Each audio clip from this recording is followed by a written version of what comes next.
Olá pessoal, na aula de hoje nós vamos falar sobre caracterização de proteínas. Vocês vão ver algumas reações de coloração para detecção de proteínas em solução e nós também vamos ver algumas condições que promovem a desnaturação e a precipitação de proteínas. Como sempre, haverão algumas intervenções teóricas entre os experimentos. Não esqueçam de fazer as suas anotações e acompanhar os protocolos dos experimentos no material didático. E uma boa aula para todos!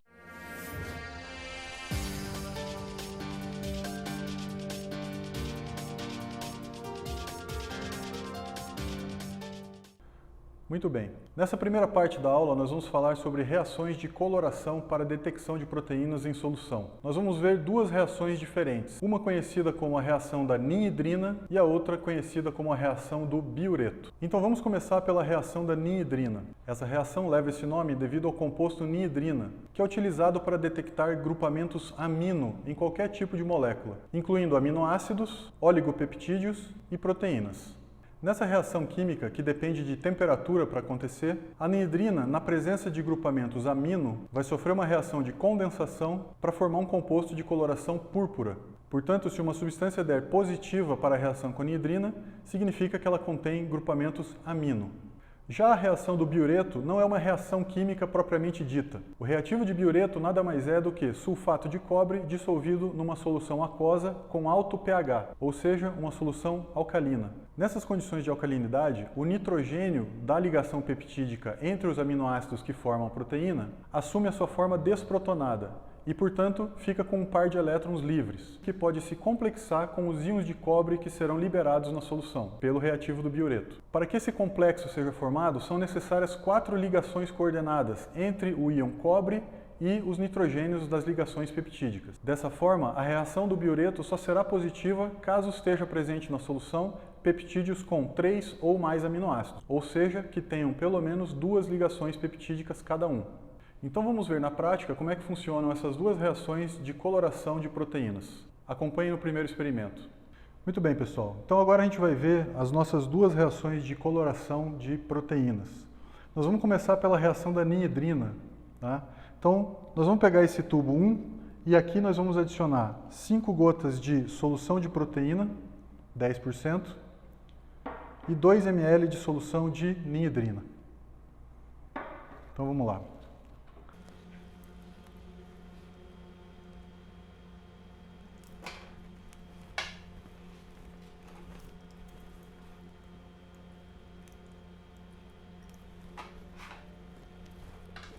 Muito bem, adicionados os reagentes, vocês podem ver que a solução é transparente. Esse tubo agora vai a 100 graus por 5 minutos, ok? Então vamos lá colocar a 100 graus. Então vamos colocar nosso tubo 1, vai esquentar. Vai ficar aí 5 minutos a 100 graus. Muito bem, pessoal, passados 5 minutos, vamos tirar o tubo 1. Ó, vocês já podem ver. Vamos voltar lá para a bancada. Então, pessoal, depois de 5 minutos a 100 graus, vocês já puderam perceber que a ninhidrina reagiu com as proteínas, né, com os grupos amino das proteínas presentes na solução e deu esse composto de cor púrpura. Portanto, essa aqui é uma reação positiva para a ninhidrina. Ok? Lembrando que a ninhidrina não é específica para proteínas, ela detecta grupamentos amino. Uma vez que proteínas têm grupamento amino, ela vai dar positivo. A segunda reação de coloração que nós vamos ver é a reação do biureto. Então, para isso, nós vamos usar 2 tubos, tubo 2 e tubo 3.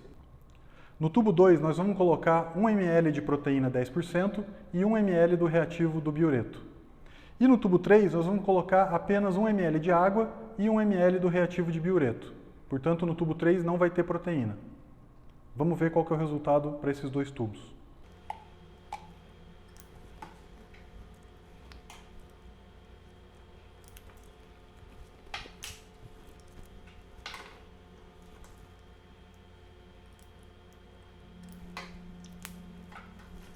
Então, adicionados os componentes, tubo 2 tem proteína e biureto, no tubo 3 tem apenas água e biureto. Então, como vocês podem ver, a diferença de cores entre o tubo 2, que é esse que está mais roxinho, e o tubo 3, que está mais azulzinho. Tá? Como eu falei para vocês, o reativo de biureto é uma solução de sulfato de cobre. O sulfato de cobre ele é naturalmente azul. Então a única coisa que nós fizemos aqui foi diluir o sulfato de cobre em água. Tá? Por isso que ele ficou azulzinho assim. Então esse aqui seria o nosso resultado negativo. Como não temos proteínas aqui, você tem o resultado negativo. O resultado positivo está aqui, ó.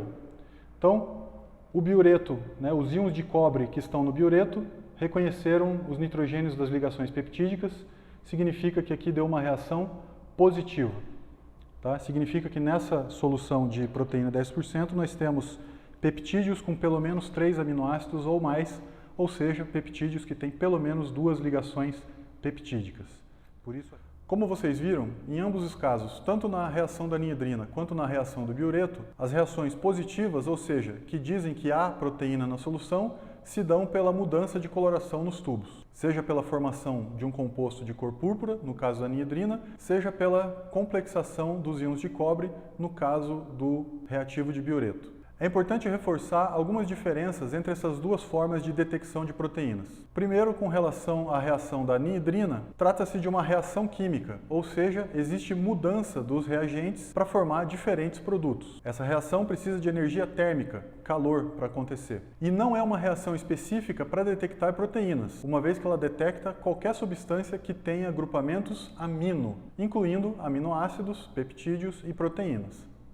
Já a reação do biureto, por não se tratar de uma reação química e sim de uma complexação, pode ocorrer em temperatura ambiente, não existe modificação entre reagentes e nem formação de novos produtos, e é uma reação específica para proteínas, ou pelo menos para peptídeos com mais de 3 aminoácidos, uma vez que os íons de cobre apenas formarão os complexos com as ligações peptídicas, caso haja peptídeos com 2 ou mais ligações peptídicas presentes na amostra. Portanto, a reação do biureto é mais específica para proteínas do que a reação da anhidrina, que detecta, como já vimos, qualquer substância que tenha agrupamentos amino.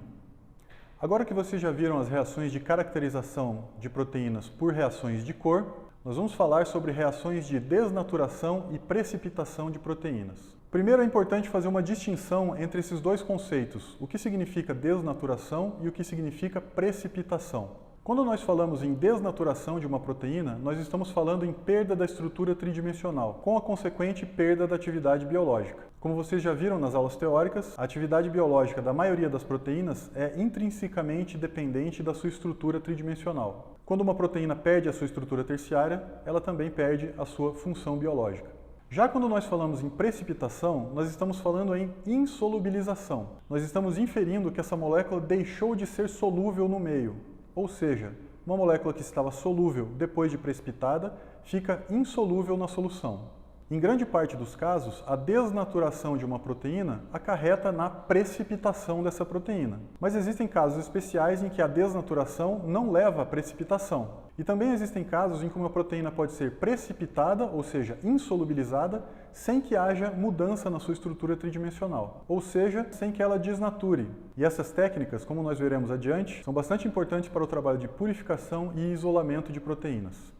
Nós vamos ver agora no nosso segundo experimento algumas condições que levam à desnaturação de proteína. E logo em seguida nós vamos ver como que cada uma dessas condições afeta a estrutura tridimensional das proteínas. Então sigam no experimento. Ok, pessoal. Então para esse nosso segundo experimento, nós vamos usar 4 tubos que estão numerados de 4 até 7. Né? O tubo 1, 2 e 3 foi no primeiro experimento, as reações de coloração. Então aqui a gente vai usar os tubos 4, 5, 6 e 7. 4 tubos novos. O que nós vamos fazer é, em todos esses tubos, nós vamos colocar 1 ml de solução de proteína 10%. Então vamos lá.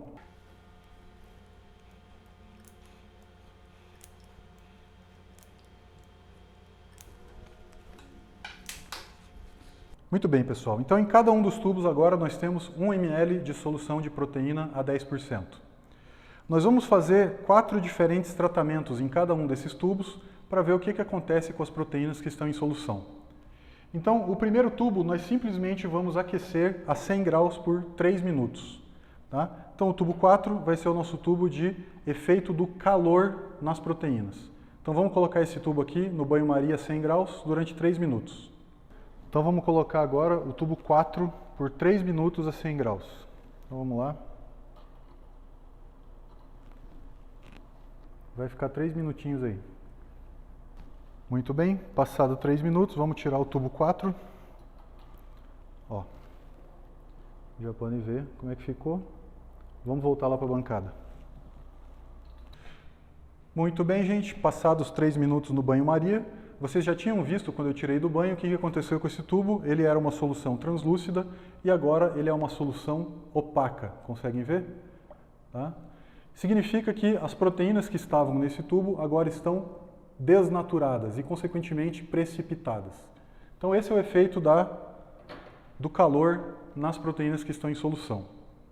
No tubo 5, o que nós vamos fazer? Nós vamos adicionar a essa solução de proteínas 1 ml de ácido tricloroacético. O ácido tricloroacético é um ácido forte, tá? Portanto, a gente vai esperar que o pH seja drasticamente reduzido nesse tubo. Então, vamos lá. Então, eu estou aqui com o ácido tricloroacético, eu vou adicionar eles pertinho aqui para ver se vocês conseguem enxergar na câmera o que acontece. Tá? Então, vamos lá. Olha lá. Imediatamente assim que eu adiciono o ácido tricloroacético, olha o que acontece, o material fica esbranquiçado. Significa que as proteínas que estavam aqui desnaturaram e precipitaram. Ok? No tubo 6, nós vamos adicionar agora a essa solução de proteínas que já está aqui, 1 ml de uma solução de acetato de chumbo a 5%.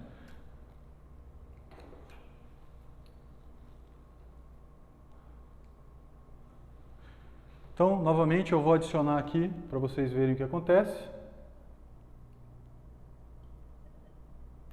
Olhem lá. Imediatamente, assim que eu adiciono esse sal de metal pesado, acetato de chumbo, na concentração de 5%, as proteínas que estão ali desnaturam e precipitam.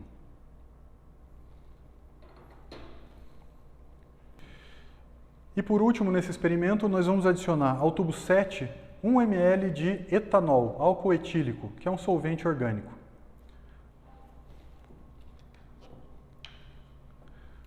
Então, mais uma vez, eu vou mostrar para vocês o que acontece conforme eu adiciono o álcool etílico. Dá uma agitadinha. Ó, percebam que a solução que era translúcida ficou opaca, branca, esbranquiçada. Isso significa que o álcool etílico também desnaturou as proteínas e, consequentemente, elas foram precipitadas. Por isso que fica branco assim. Ok, pessoal. Então aqui nós vimos 4 processos diferentes que causam a desnaturação das proteínas. Por calor, por adição de ácidos, por adição de metais pesados ou por adição de solventes orgânicos. Todos eles desnaturam as proteínas e, consequentemente, causam a precipitação dessas moléculas. É por isso que todas essas soluções que eram translúcidas quando a proteína estava solúvel, ficam esbranquiçadas, ficam opacas quando a proteína é precipitada. Então agora vamos ver com um pouco mais de detalhe como cada um desses processos afeta a estrutura tridimensional das proteínas, causando a desnaturação. Então, como vocês viram no experimento, tanto o aumento de temperatura, quanto a adição de ácidos fortes, ou seja, mudanças drásticas de pH, quanto a adição de metais pesados e também de solventes orgânicos, afetam drasticamente a estrutura tridimensional das proteínas, fazendo com que elas desnaturem e, consequentemente, precipitem. Vamos ver como que cada um desses fatores afeta molecularmente a estrutura das proteínas. Como vocês já viram na aula teórica, o que mantém a estrutura terciária de uma proteína são principalmente as interações moleculares fracas. As interações moleculares fracas são, principalmente por ordem de força, as seguintes: as pontes de hidrogênio, que são as mais fortes e mais frequentes, as interações dipolo-dipolo, que são interações entre cargas positivas e negativas, as interações hidrofóbicas, que ocorrem principalmente nas cadeias laterais daqueles aminoácidos hidrofóbicos, e as interações moleculares mais fracas, que são as interações de Van der Waals, que têm uma importância menor na manutenção da estrutura terciária das proteínas, mas que também atuam nessas moléculas. Então, se nós observarmos a estrutura tridimensional de uma proteína hipotética, nós podemos imaginar que os aminoácidos que formam essa proteína estão sendo mantidos nas posições corretas através dessas interações moleculares fracas. Quando nós adicionamos calor ao sistema, ou seja, quando você aquece a solução, o que está acontecendo na prática é que todas as moléculas presentes nessa solução vão entrar em um estado de excitação térmica maior, ou seja, as moléculas vão começar a vibrar com mais energia. Conforme você aumenta a temperatura, a vibração das moléculas também aumenta. As pontes de hidrogênio que mantêm as estruturas secundárias e terciárias das proteínas serão desestabilizadas, serão rompidas caso a energia térmica exceda a força de manutenção da estrutura. Ou seja, a energia térmica rompe as interações moleculares fracas pelo aumento da vibração das moléculas no sistema. Uma vez rompidas as interações moleculares fracas, a proteína perde a sua estrutura tridimensional, ela desnatura e, consequentemente, precipita.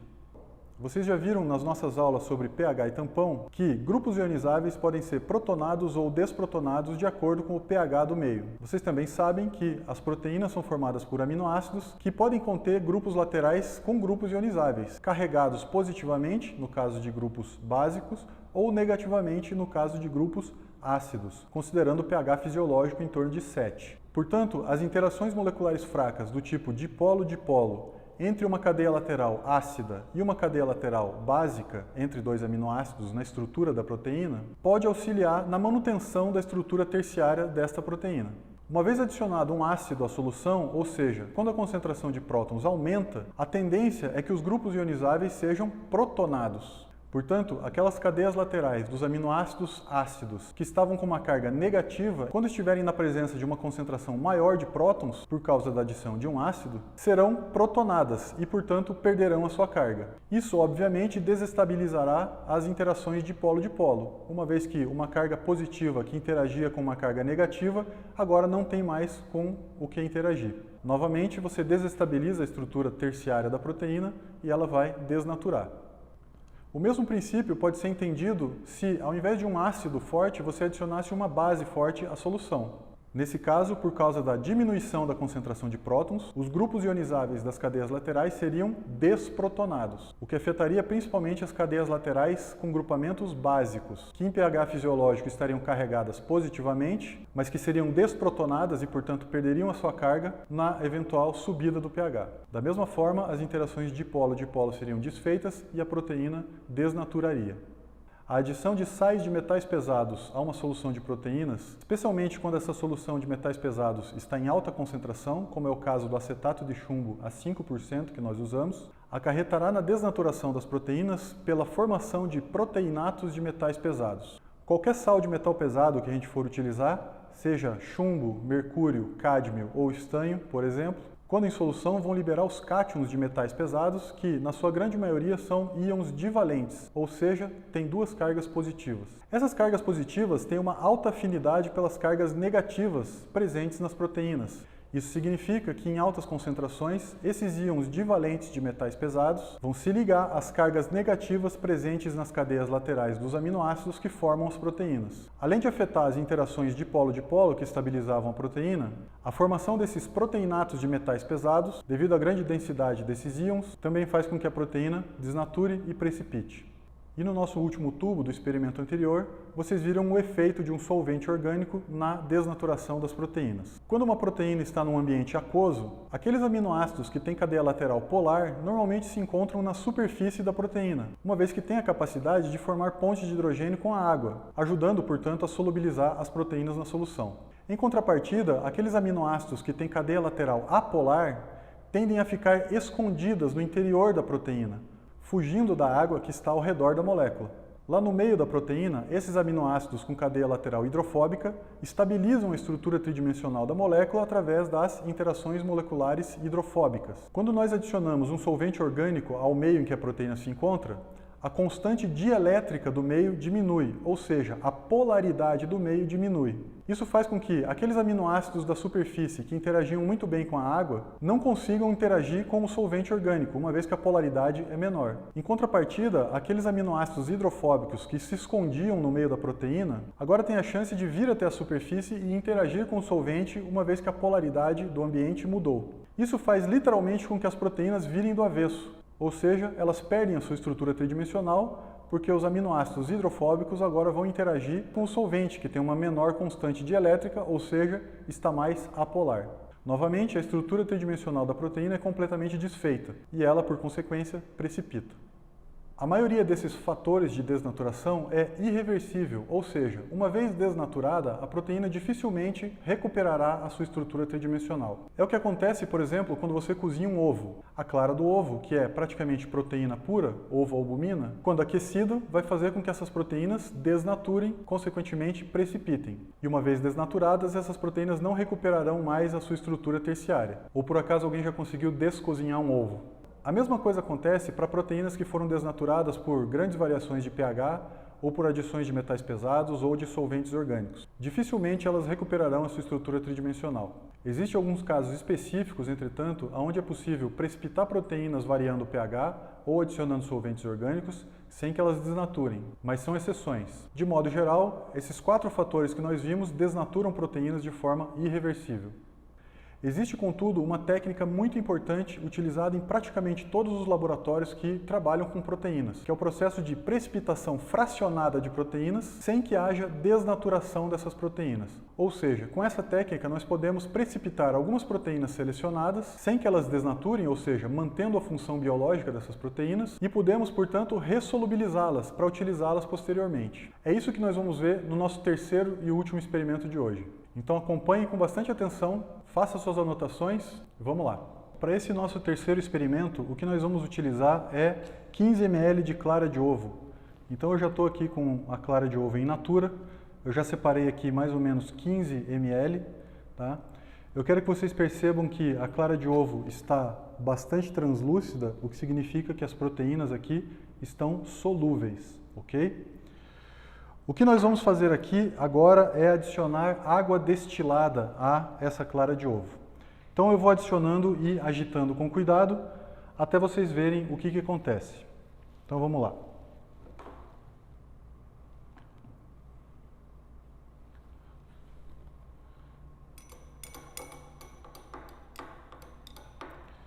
Vamos agitando devagarzinho e adicionando água.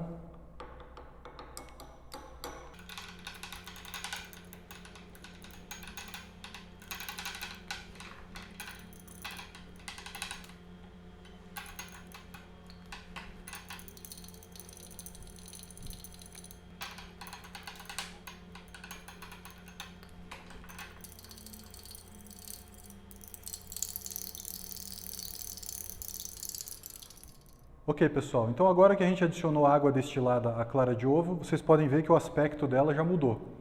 Tá? Então ela era aquela solução translúcida, amarelada, quando estava in natura, e agora ela está esbranquiçada, está opaca. Ok? Significa então que as proteínas que tinham nessa clara de ovo estão precipitadas. Porém, nesse caso, essas proteínas não estão desnaturadas, e a gente consegue ressolubilizar essas proteínas se nós adicionarmos sal nessa solução para voltar ao equilíbrio iônico original. Então, para demonstrar isso, o que eu vou fazer? Eu vou pegar 2 ml dessa solução, vou colocar aqui nesse tubo de ensaio e nós vamos adicionar cloreto de sódio à solução até que as proteínas sejam ressolubilizadas num processo chamado salting in. Ok? Então acompanhe aí. 2 ml de solução de clara de ovo com água. E agora nós vamos adicionar algumas gotas de cloreto de sódio nesse tubo para ver o que acontece com a solubilização dessas proteínas que estão precipitadas. Então, novamente, eu vou tentar fazer aqui para vocês irem acompanhando. Tá? Notem que o material está mais ou menos esbranquiçado, né? Conseguem ver? Eu vou colocar algumas gotas de cloreto de sódio e agitar, e imediatamente o material já volta a ser translúcido. Ok? Significa que as proteínas que estavam precipitadas agora estão solúveis novamente. Esse processo é chamado de salting in. Tá? Nós estamos solubilizando as proteínas pela adição de sal. Bom, agora que as proteínas voltaram a ser solúveis, agora a gente vai fazer o processo de salting out, ou seja, nós vamos insolubilizar essas proteínas adicionando sal. Só que agora nós vamos adicionar, ao invés de cloreto de sódio, nós vamos adicionar sulfato de amônio. Então nós vamos adicionar 4 ml de sulfato de amônio e vamos ver o que acontece. Então, vou mostrar para vocês aqui de novo. Olha lá. 1 ml. Agita. 2 ml. Agita. 3 ml.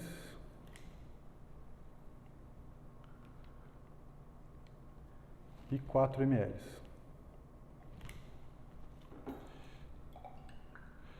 Consegue observar, gente? Esse precipitado fica bem evidente. Tá? Então, esse é o processo chamado de salting out. As proteínas estavam solúveis, né, num ambiente iônico adequado. Nós adicionamos sulfato de amônio, que é um sal bastante volumoso. Esse sal promove a precipitação das proteínas. Entretanto, essas proteínas não estão desnaturadas. Elas podem ser ressolubilizadas, né? Se a gente diminuir a concentração de sal de novo, por exemplo, adicionando água destilada, nós conseguimos ressolubilizar essa proteína de uma forma que ela esteja biologicamente ativa, ou seja, sem estar desnaturada. Ok? Então, esse é o processo de salting in e salting out. Vamos ver com um pouquinho mais de detalhe como é que eles funcionam. Como vocês viram, pela variação da adição de sal numa solução, nós conseguimos solubilizar ou insolubilizar proteínas, num processo chamado de salting in, quando você solubiliza a proteína pela adição de sal, e num processo chamado de salting out, quando você insolubiliza a proteína pela adição de sais. Mas vamos ver com um pouquinho mais de detalhe como é que isso funciona. Afinal de contas, nós usamos 2 sais diferentes. Para o salting in, nós usamos cloreto de sódio. E para o salting out, nós usamos sulfato de amônia. A escolha desses sais é bastante importante e afeta diretamente o que nós queremos fazer com as proteínas.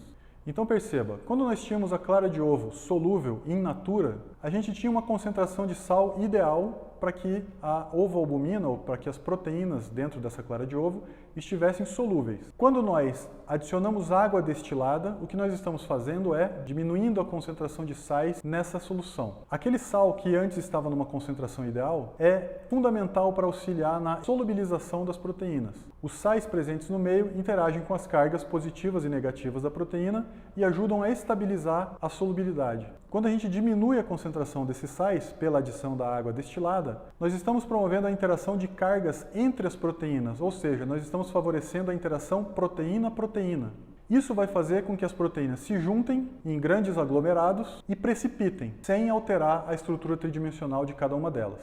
Bom, se nós restabelecermos a concentração de sal ideal, que é o que nós fizemos quando a gente adicionou cloreto de sódio à solução, nós estaremos favorecendo agora que aquelas cargas positivas e negativas das proteínas interajam novamente com o solvente, interajam novamente com esse sal que está no meio e desfavorecemos a interação proteína-proteína. Portanto, a proteína volta a ser solúvel. Esse processo de solubilização pela adição de sal é o que nós chamamos de salting in, solubilizar a proteína ou colocar a proteína em solução pela adição de sal. O que aconteceu na segunda etapa do experimento, quando nós colocamos sulfato de amônio na solução, é que a água que estava solubilizando as proteínas agora foi roubada pelo sulfato de amônio para se solubilizar. Percebam a diferença de estrutura entre esses 2 sais. O cloreto de sódio é um sal formado apenas por 2 átomos. Cloro e sódio. Já o sulfato de amônio é um sal formado por 2 íons bastante grandes. O sulfato, SO4, um ânion bastante volumoso, e o íon amônio, também com 5 átomos. Ou seja, o sulfato de amônio é um sal que precisa de muita água de solvatação. Precisa de muita água para que ele fique solúvel no meio. Portanto, na presença de sulfato de amônio, a água que estava solubilizando as proteínas agora vai ser deslocada para solubilizar esse sal, sulfato de amônio. Essa retirada da água de solvatação das proteínas favorece novamente a interação proteína-proteína. Elas se juntam em aglomerados e precipitam, num processo chamado salting out. Insolubilização das proteínas, retirada das proteínas da solução pela adição de sal. É importante reforçar que, novamente, no salting out, a gente não tem a desnaturação das proteínas. Portanto, se nesse momento nós adicionarmos novamente água destilada e retomarmos aquele equilíbrio iônico, retomarmos a concentração de íons ideal, as proteínas voltam a ser solúveis e funcionais. É por isso que essa técnica é muito importante nos laboratórios que trabalham com proteínas. Nós podemos precipitar proteínas diferentes com concentração de sulfato de amônio diferentes, dessa forma promovendo a purificação e o isolamento de proteínas para que possam ser usados em experimentos de laboratório. Então, muito bem, pessoal, essa foi a aula de hoje. Eu espero que vocês tenham entendido. Um abraço a todos e até a próxima.